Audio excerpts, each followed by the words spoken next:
আপনি কি জানেন যে কাজটা আপনি 1 সপ্তাহ ধরে করতে পারছেন না, সেটা হয়তো মাত্র 1 ঘন্টায় শেষ করা সম্ভব? হ্যাঁ, অবাক লাগছে? সমস্যাটা আপনার আলসেমি না, সমস্যাটা আপনার মস্তিষ্কের স্বাভাবিক অভ্যাসে। বিজ্ঞান বলছে একজন মানুষ যখন সত্যিকারের মনোযোগ দিয়ে কাজ করে তখন তার মস্তিষ্ক এমন এক অবস্থায় পৌঁছে যায় যেখানে সময় যেন ধীরে চলে, ক্লান্তি কমে যায় আর কাজ শেষ হতে থাকে অবিশ্বাস্য গতিতে। এই অবস্থার নাম ফ্লো স্টেট। বাংলায় বলতে পারেন গভীর মগ্নতার অবস্থা।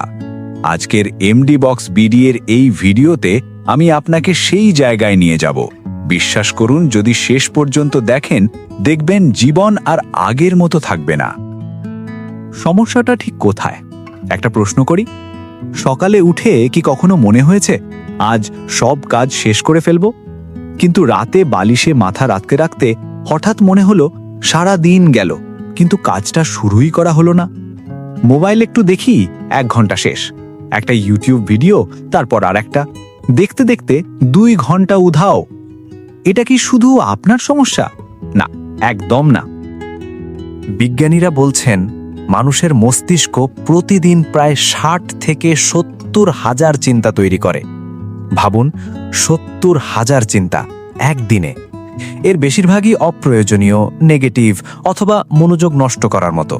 তাই সমস্যাটা আপনি না, সমস্যাটা আপনার মস্তিষ্কের ডিফল্ট সেটিংয়ে। আর যে কোনো সেটিং বদলানো যায়। মানুষের লুকানো শক্তি।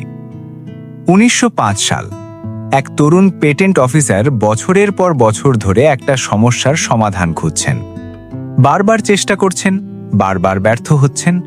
কিন্তু একদিন ভোরে জানালার পাশে বসে থাকতে থাকতে তার মস্তিষ্ক হঠাৎ এক অদ্ভুত অবস্থায় চলে গেল। সেদিন তিনি আবিষ্কার করলেন রিলেটিভিটির তত্ত্ব। তার নাম অ্যালবার্ট আইনস্টাইন। শুধু আইনস্টাইন না, আইজ্যাক নিউটন, মোজার্ট, রবীন্দ্রনাথ, তাদের সেরা কাজগুলো হয়েছে একই মানসিক অবস্থায়।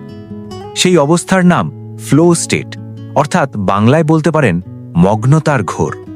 এই অবস্থায় সময়ের হুঁশ থাকে না, ক্লান্তি আসে না, আর মস্তিষ্ক যেন নিজে থেকেই কাজ করে।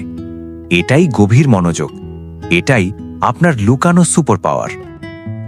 একটু মনোযোগ দিয়ে শুনুন, আর একটু পরে আমি আপনাকে এমন একটা পদ্ধতি বলবো যেটা ব্যবহার করলে অনেক মানুষ দিনে মাত্র 4 ঘন্টা কাজ করেই অন্যদের 10 ঘন্টার কাজ শেষ করে ফেলে। 3টি কার্যকরী উপায়। 1. মনোযোগ নষ্টকারী জিনিস দূর করুন।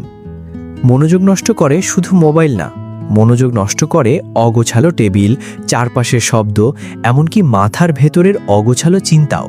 তাই কাজ শুরু করার আগে ফোন উল্টে রাখুন, নোটিফিকেশন বন্ধ করুন, টেবিলটি পরিষ্কার করুন। আর মাথায় যদি হাজারো চিন্তা আসে, একটা কাগজে লিখে রাখুন, পরে ভাববেন। মস্তিষ্ককে বলুন এখন শুধু একটাই কাজ। 2. একবারে একটাই কাজ করুন। আমরা ভাবি একসাথে অনেক কাজ করলে সময় বাঁচবে, কিন্তু বিজ্ঞান বলছে একদম উল্টো। একসাথে 10টা কাজ ধরলে কোনোটাই ঠিকমতো হয় না, ফলে সময় নষ্ট হয় আর কাজের মানও কমে যায়। বরং একটা কাজ ধরুন, সেটা শেষ করুন, তারপর পরেরটা। এটাই সত্যিকারের প্রোডাক্টিভিটি। আর এখন আসছে সেই পদ্ধতি যেটা অনেক ছাত্র, উদ্যোক্তা, এমনকি বড় বড় লেখকরাও ব্যবহার করেন। 3. 25 মিনিট মনোযোগ পদ্ধতি। মানুষের মন একটানা ঘন্টার পর ঘন্টা কাজ করতে পারে না। এটা দুর্বলতা না, এটা বায়োলজি। তাহলে কি করবেন? 25 মিনিট কাজ করুন পুরো মনোযোগ দিয়ে, তারপর 5 মিনিট বিরতি। চোখ বন্ধ করুন, একটু হাঁটুন, পানি খান। এই ছোট বিরতিটাই আপনার মস্তিষ্ককে রিচার্জ করে। পরের 25 মিনিট আরও শক্তিশালী হয়। 4টে ধাপ শেষ হলে 20 থেকে 30 মিনিটের বড় বিরতি। এইভাবে দিনে মাত্র 4 ঘন্টায় আপনি পারবেন যা অন্যরা 10 ঘন্টায় পারে না। কিন্তু এখানেই শেষ না। টেকনিক জানলেই হবে না, আসল বদল আসে মাইন্ডসেটে। অনেকে ভাবেন আমি এমনই, মনোযোগ দিতে পারি না, আমার দিয়ে হবে না। কিন্তু সত্যি হলো ফোকাস একটা স্কিল। এটা জন্ম থেকে আসে না, এটা অভ্যেসে তৈরি হয়। প্রথম দিন হয়তো 20 মিনিটও ফোকাস রাখতে পারবেন না, সেটা স্বাভাবিক। কিন্তু প্রতিদিন যদি একটু একটু করে বাড়ান, আজ 20 মিনিট, কাল 25, পরশু 30, 1 মাস পরে আপনি নিজেই বিশ্বাস করবেন না আপনি কতটা বদলে গেছেন। মনে রাখবেন একটাই কথা, আপনি যা বারবার করেন আপনি তাই হয়ে যান। তাই আজ একটা ছোট চ্যালেঞ্জ নিন। ভিডিও শেষ হওয়ার পর ফোনটা উল্টে রাখুন, 25 মিনিটের টাইমার দিন, আর শুরু করুন সেই কাজটা যেটা আপনি অনেক দিন ধরে পিছিয়ে দিচ্ছেন।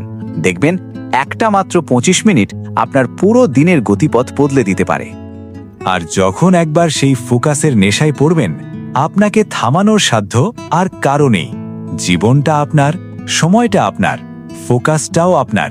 ব্যবহার করুন সঠিকভাবে। আর যদি মনে করেন এই ভিডিওটা আপনার মতো আরও কারো কাজে লাগতে পারে, তাহলে এখনই তাকে শেয়ার করুন, কারণ অনেক সময় একটা ছোট ভিডিওই একটা মানুষের জীবন বদলে দিতে পারে।